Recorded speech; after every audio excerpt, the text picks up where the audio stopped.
Hi, everyone. Thanks for coming. I'm here to talk about the Bard Palestinian Youth Initiative. So I wasn't sure how I should start. I was told, oh, you should make a joke, you should tell a story. I decided to go with the story because a joke, you never know if people will laugh. So about 5 years ago, this tall young guy, a freshman like you, bursts through the front door of the TLS office, walks straight up to Paul's desk and literally gets right in his face and just says, what I'm doing right now, what I'm experiencing, L&T, I need to take this to my village. I need to do this there. There was no, hi, my name is, I'm coming in from my L&T teachers, no, not at all. It was just, I need to do this, I want to do this, how can I do it? I like to think of the student, his name is Mujahid Sarsour. He graduated from Bard in 2012 as the perfect example of what it means to be a TLS student here at Bard. TLS is the Trustee Leader Scholar Program. It gives the opportunity to young, ambitious minds here at Bard to create their own civil engagement projects at Bard, but also across the world. So he walked in through the right door. And he's a good example of that mindset and what TLS students look like here at Bard precisely because of the way he walked in. As a TLS student, you're not expected to have it all together, to know everything, to come in with a definite plan. TLS students are out of the box. They're dedicated, they're passionate, they're hungry for action and change. They're really vibrant young spirits, and that's exactly who Mujahid was. So why am I talking about this guy? Well, because he created the Bard Palestinian Youth Initiative. After having been raised in Palestine in a small remote village called Masha on the border of Israel in the West Bank, and then coming to Bard, a liberal arts college, an hour and a half away from one of the most famous and craziest cities in the world, he was in shock. He was amazed. How can two worlds be so different? How can we be taught in two completely different ways? And how can the two of those, come together and learn from each other? And his answer was the BPYI. So was it possible for him to, create what he envisioned? Yes. What does it look like? That's a little bit harder to explain when you haven't experienced it, but I'll try. Try to picture about 20 Bard students every summer for the past 5 years now, going to Tel Aviv, flying for long hours and going through security and lots of questions and thorough checking as you come in, and then stepping out of the airport in Tel Aviv. You're crushing heat and all piling into an Aser, a shared taxi, and go through desert roads, small villages, and then finally get into the city of Jerusalem. It's not over there. Then think about getting into a small bus with no air conditioning, everyone being exhausted, and driving through more roads, and finally getting to this small village you've heard so much about and have been planning to get there and organizing this project for your entire year. You get there and you see dirt roads, half-built houses, no sewage system, and you're faced with a culture that is so different from the one you're used to, you'd probably need a really big slap to realize what's going on. That's where you are, you're in Masha. That's exactly how I felt about 2 months ago. When I got there. No matter how lost I was the first few days or in complete shock about what was going on, a few days later I felt like I was at home.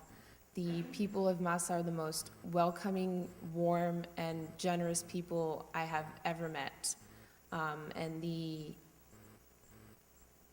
relationship you develop with the Bard students that you knew before, but in this completely different environment, is something you'll always remember. Waking up in the morning and at 7 a.m. all sitting around the table and eating pita and hummus for breakfast, something you don't forget. sleeping with 12 other people in a small room on mattresses that are lined up next to each other, walking in the streets and having kids run up to you and say, hi, my name is, hi, when are you coming to teach us, are definitely things you don't forget. And so I got over the shock and, kind of believed what was going on, and I was ready to start why I was here and continue what Mujahid wanted. So what is that? That is running a summer camp in this village for the young children there to be able to express themselves, create, and engage not only with us, but with each other, instead of playing in the streets for another 3 weeks during the summer.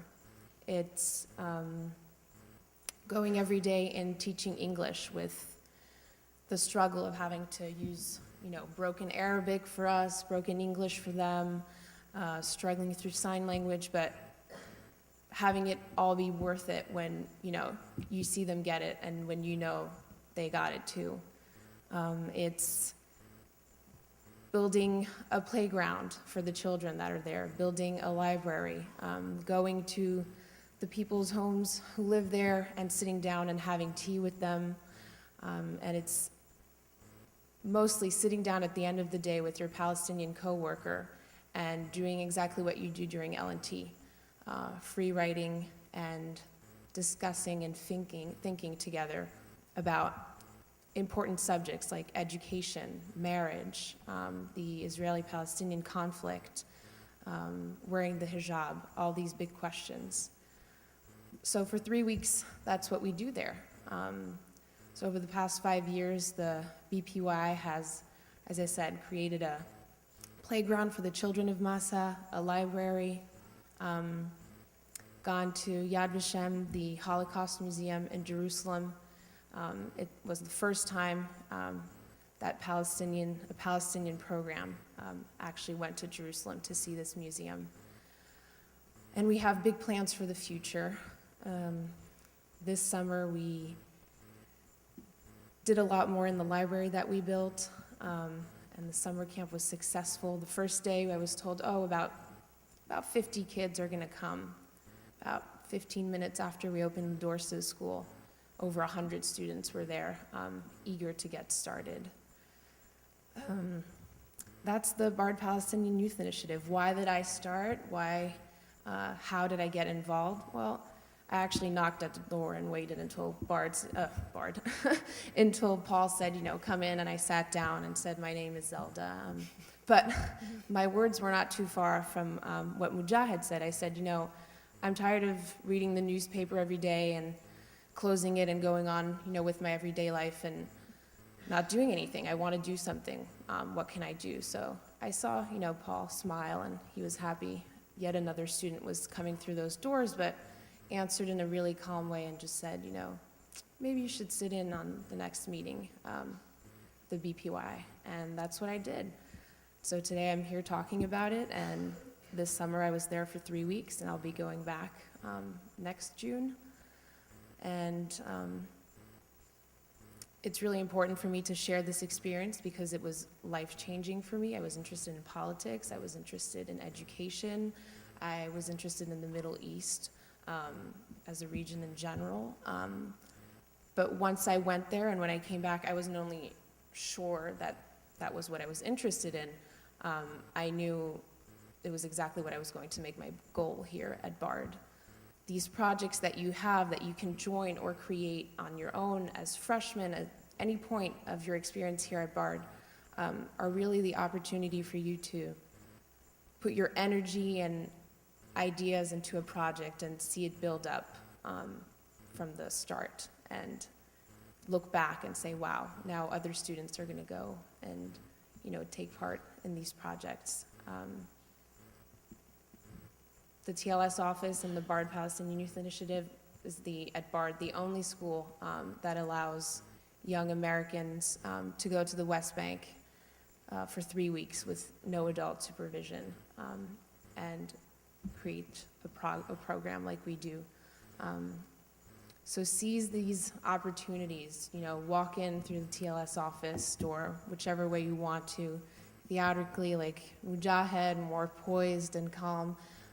But, you know, pick up a brochure, see what's offered. If you have ideas, come and sit and talk to Paul. And, you know, this is what this office is for you to voice and word whatever ideas and ambition you have and interests that you have, and make them come true and be a part of them while you're here at Bard.